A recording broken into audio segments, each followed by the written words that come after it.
Yung iba kasi sinasabi, brother, mabilis ko lang daw nakukuha kasi nga nagte-trade ako ng crypto, nagte-trade ako ng forex. Pero for me, mabigat pa din yan. Kasi ano pa rin yan, bro. Pero 8 kailangan million pa rin. yan na it's not a joke amount of cash. So, yun. Pero I'm sorry, kasi kahit ako din hindi ko pa naisip na ibenta lahat ng Holy Grail. Kasi kaya ako nga tinatawag na Holy Grail. Gusto ko muna siya ma-exhibit sa museum. And ulitin ko, antayin ko na lang yung anak ko ang mag-decide para sa akin when the time comes.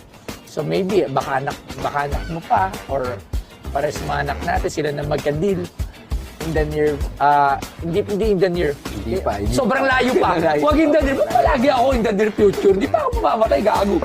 Okay. So, sa next generation. I'm sorry, pero pwede man naman